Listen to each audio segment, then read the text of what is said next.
In a mountain village where the wind sang through every tree, something magical was about to happen. Raffi loved skipping stones by the stream. He didn't have gold or toys, but he had a heart full of laughter.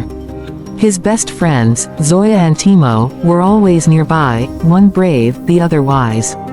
One day, the wind changed. It whispered, "The prince is coming."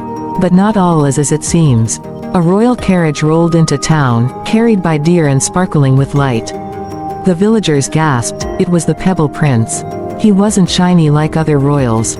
His crown was made of pebbles, and he spoke softly. "I seek the kindest child," said the prince. "But kindness hides where gold cannot see." To each child, the Pebble Prince gave a wooden box. "Return tomorrow," he said, "and show me what you've done." Some children painted theirs with gold. Others stuffed them with candy. But Raffi just looked at his and wondered. While walking, Raffi spotted a hungry bird. He offered his lunch without a second thought. Zoya and Timo were kind, too. Zoya helped a crying toddler, and Timo made an old man laugh with his sketches. That night, the wind whispered again, "Kindness leaves a glow that gold cannot fake." As the moon rose, something strange happened. Some boxes began to glow softly in the dark. An old owl carried a message to the prince, "The glowing ones are chosen." The children came back, excited. Raffi's box was still plain, but he felt proud of the kindness he'd given. The prince opened each box. Some were full of sweets, others glittered, but something was missing. But when he opened Raffi's box, a glowing bird flew out, singing with joy. Then Zoya's box sparkled too. It held a feather from the whispering wind. Timo's box had a simple drawing, but it glowed warmly. It showed everyone smiling. The Pebble Prince bowed. "These three carry true kindness. My kingdom needs hearts like theirs." The trees parted, revealing a secret path. "Come," said the prince, "and see where kindness leads." Through the glowing gate, the children entered a magical land, where lanterns floated in the sky and rivers hummed lullabies. A clever fox appeared. To reach the heart of Kindlight, he said, "You must complete 3 tasks, each one tests your heart." The trio climbed into a boat shaped like a flower. Fireflies lit their path as they drifted toward the first task. Their boat stopped at a silent village where animals looked hungry and sad. "No food, no joy," said a squirrel. Without thinking, Raffi offered his last bread to a shivering raccoon. The raccoon smiled, and vanished in sparkles. Zoya spotted a bird trapped in thread. She gently freed it, whispering, "There you go, little one." It flew up and glowed.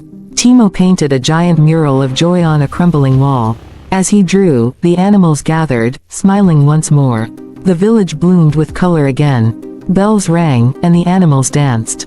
Task 1 was complete. Their next path led up a foggy hill. Strange voices whispered, "You're not enough, you'll fail." But Raffi closed his eyes and said, "Kindness is enough." The fog trembled and began to clear. Zoya grabbed Timo's hand. "Together," she said. And through the fog, they walked with courage. A giant bell appeared, glowing with light. It rang once, and the doubts disappeared like smoke. In the final trial, they entered a forest of puzzle trees. "Only those with patience can piece the heart of Kindlight," said a whisper. Raffi saw a tired rabbit struggling with its puzzle. He helped first, then began his own.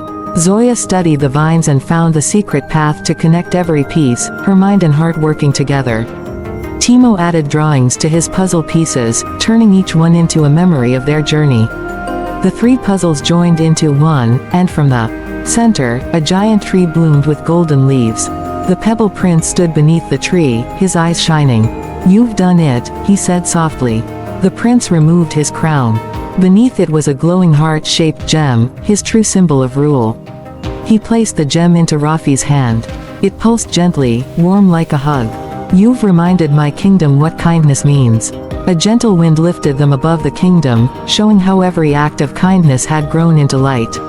The whole kingdom celebrated. Lanterns rose, animals danced, and laughter filled the skies. The prince gave them each a medal, shaped like a heart with a feather. "You are now keepers of Kindlight." Back home, the wind still whispered, but now it sang, "Kindness lives wherever you carry it." Raffi found the little bird again, and placed his medal beside its nest. "You helped me too," he whispered. Timo drew their story in the village book, so every child could remember the adventure of the heart. Zoya tied her medal to a kite. "Let kindness fly," she said, and let it soar across the sky. Children gathered under a tree, golden feathers began to fall. The wind had returned, for another tale. That night, Raffi dreamed beneath the stars. And the wind whispered one last time, "True worth is found in kindness, not riches."